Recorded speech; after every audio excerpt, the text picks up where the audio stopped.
สวัสดีอาจารย์น้องซื้อถาวFCข้ามันเทืองเป็นนักศึกษาการแพทย์ปีหนึ่งมื้อนี้น้องจะมาสาธิตเกี่ยวกับการสวนเหนียวยิ่งก่อนอื่นมุดเฮาต้องศึกษาข้อมูลของคนเจ็บพร้อมวันที่เดือนปีเข้าห้องหมอคนเจ็บชื่อแม่สมพรอายุ45ปีเขามาห้องหมอได้3วันอยู่บ้านคำแปงเมืองสนาสมบูรณ์แขกจับประซักอยู่ห้องเบอร์4เตียงเบอร์3ท่านหมอให้สวนเหนียวเพื่อติดตามนำเหนียวของคนเจ็บจากนั้นเราจะไปล้างมือหาขั้นตอนหลังจากที่เราล้างมือหาขั้นตอนเนี่ยเราจะมาเตรียมอุปกรณ์ซึ่งอุปกรณ์ที่เราจะใช้ในมื้อนี้มี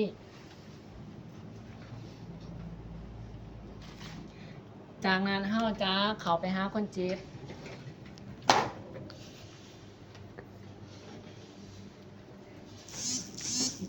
สวัสดีแม่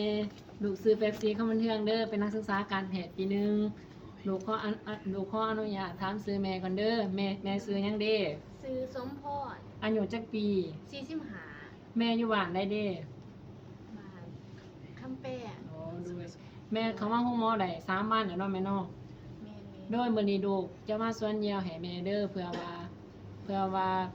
ติดตามน้ำเหยี่ยวของแม่พร้อมทั้งสีหยังต่างๆแล้วก็ช่วยให้แม่บ่ได้เคลื่อนไหวตัวร้ายแล้วก็ดูขอให้แม่ให้ความร่วมมือกับลูกเด้ออาจจะมีการเจ็บเล็กน้อยเวลาลูกสวนเหยี่ยวเลยแม่เด้อจากนั้นเราจะจัดสภาพแวดล้อมคือจัดสถานที่นอกจากสภาพแวดล้อมปิดผากลางเปิดไฟแล้วก็ปิดพัดลมให้เปิดไฟเพื่อให้มีแสงสว่างเพียงพอแล้วเฮาจะใส่แมสแล้วจัดท่านอนให้คนเจ็บขออนุญาตได้มี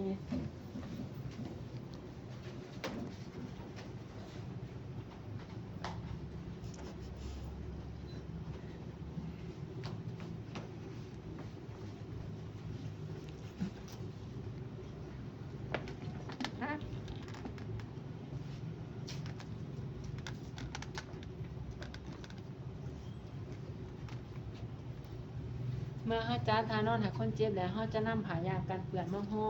จากนั้นเฮาจะไปล้างมือด้วยแอลกอฮอล์ 70%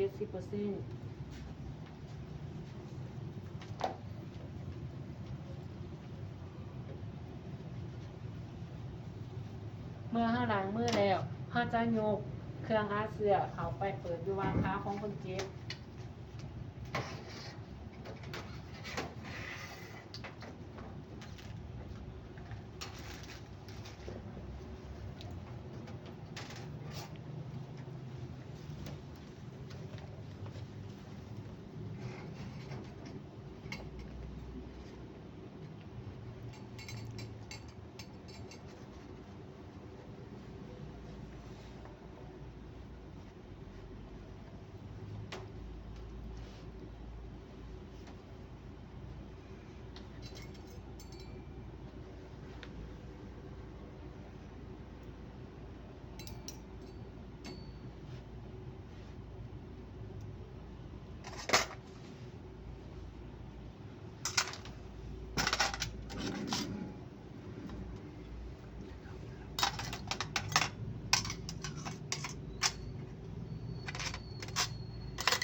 จากนั้นถ้าจะจีบ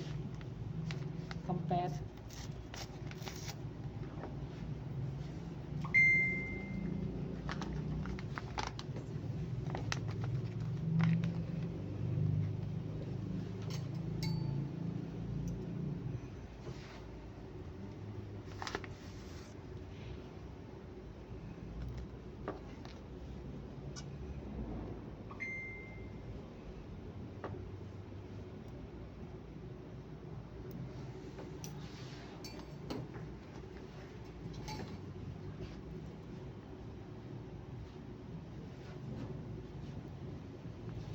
อิตาลีน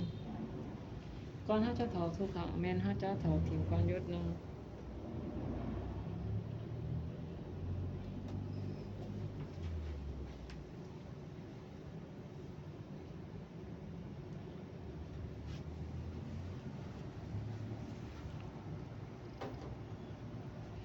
แน่ๆ 0.9%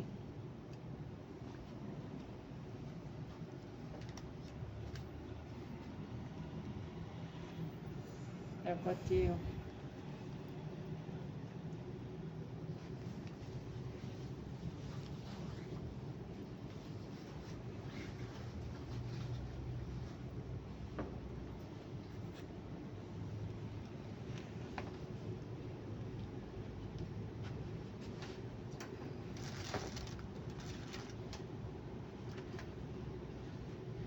จีกซ้ายและถุงสวนลง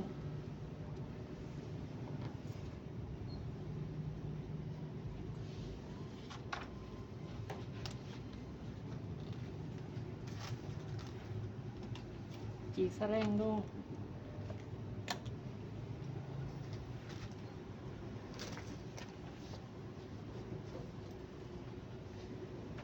จากนั้นเฮามาหักหลักกันไว้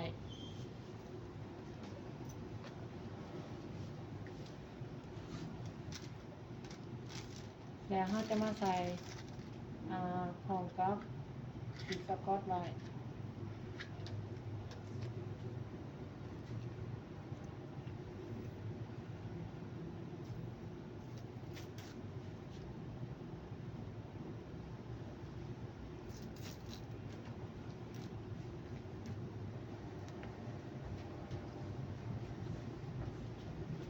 จากนั้นเฮาจะมาใส่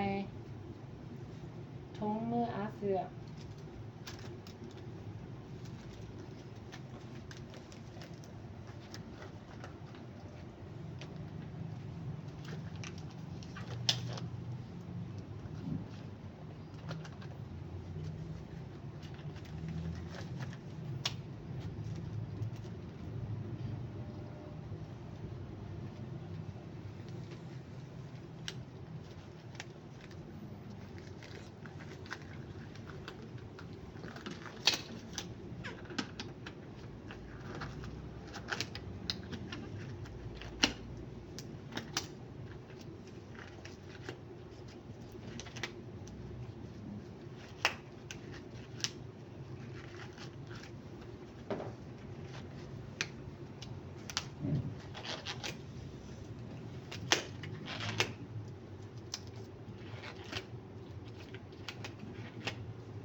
หลังจากเฮาใส่ถุงมือแล้ว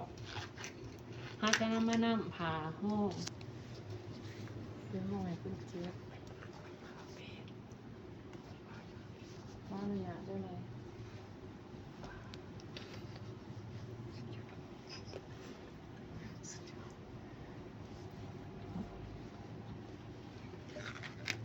จากนั้นเฮาจะมาทดสอบ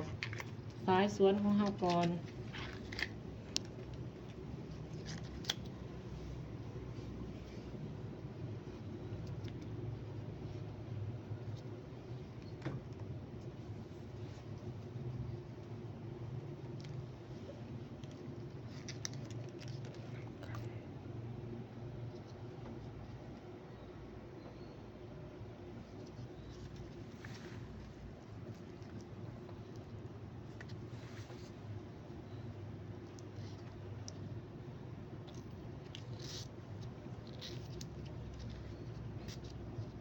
ซึ่งเฮาจะสังเกตเห็นว่าปุงปองเฮายังใช้งานได้ปกติโดยบ่มีการรั่ว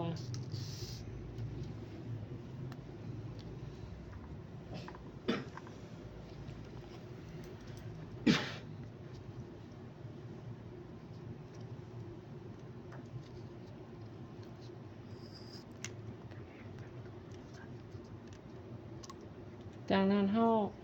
จะดูดน้ำกันป้าไว้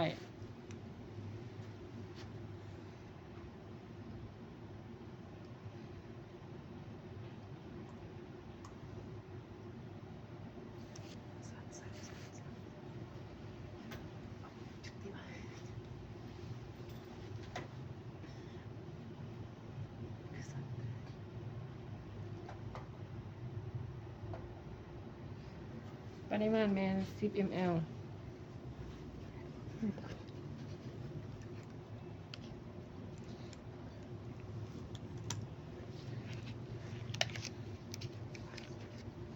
จากนั้นเฮาจะมาอนามัย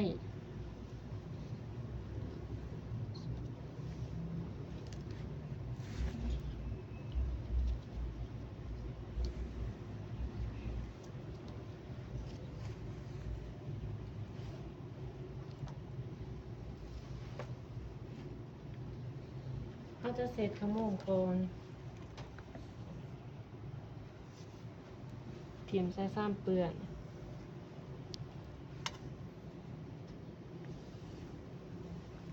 เสร็จหิมใหญ่เบื้องไกลโตทิม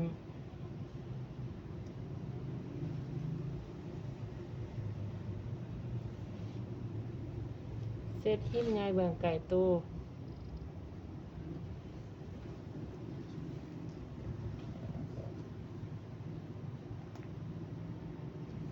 จากนั้นเราจะมาเซตหิมหน่อยเบื้องไกลโต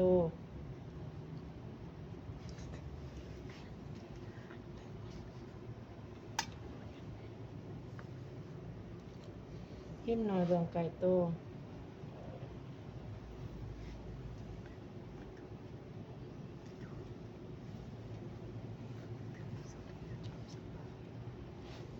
จากนั้นเราจะเซตจาก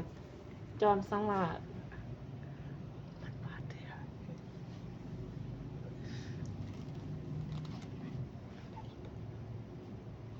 สุดท้ายเราจะ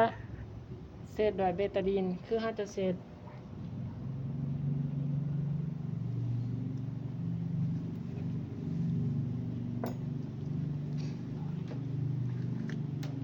จากนั้นเราจะใส่เคียวโรลืด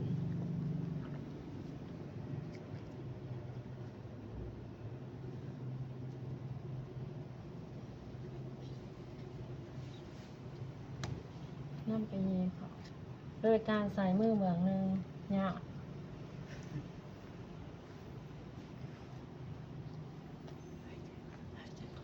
หายใจเขาเดินๆได้ไหม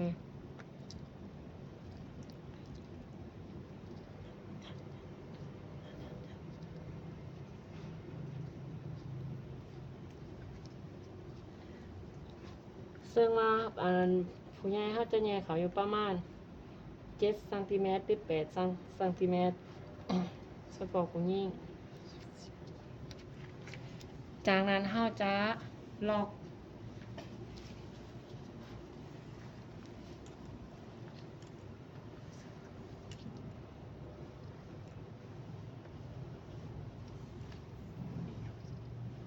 โดยการสีดน้ำเขา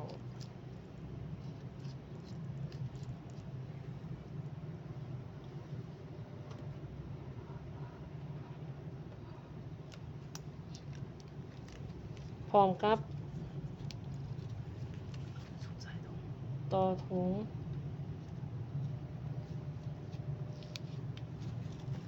ทดสอบว่าเขาบ่ถามว่าเขาดึงบ่ออกแสดงว่าเขาไปจุดบอลที่5นั่นแล้วจากนั้นเขาจะอนามัย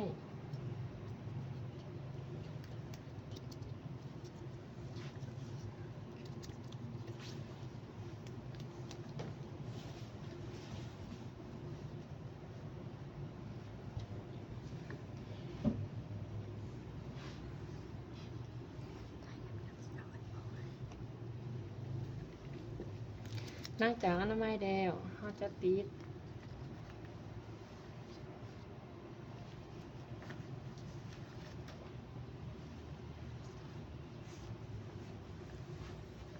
สำหรับผู้หญิงแม่นเขาจะติดอยู่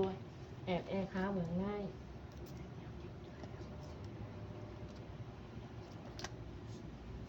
แล้วเราจะหา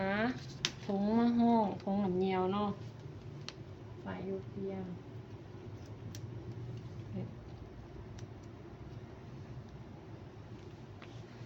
จากนั้นเราจะ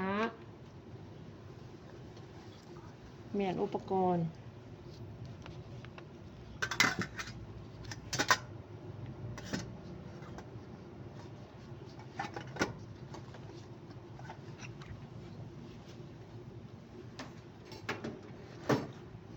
จักทานอนให้คนเจ็บ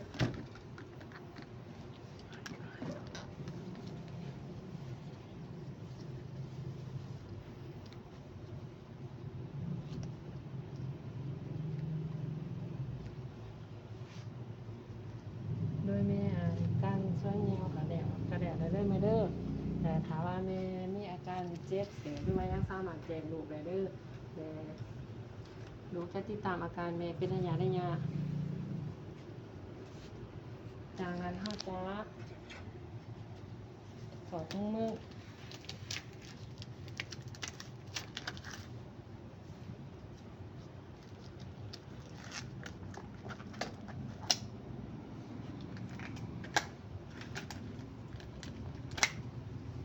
แล้วก็ไปล้างมือหาขั้นตอนหลังจากล้างมือแล้วเราจะมาถอดแมสแล้วเราจะมาจดบันทึกใส่เอกสารคนเจ็บบางเฮาไหลส่วนยาวให้คนเจ็บแล้วพร้อมทั้งจดบันทึกเกี่ยวกับสีของลำเนียวของคนเจ็บแล้วว่าบามีหยังปุ่นออกมาบ่แล้วก็สีเป็นแนวใดเพื่อว่าติดตามอาการของคนเจ็บ โดยเมื่อหอนี้การสาธิตของน้องก็ได้จบลงแล้วขอขอบใจ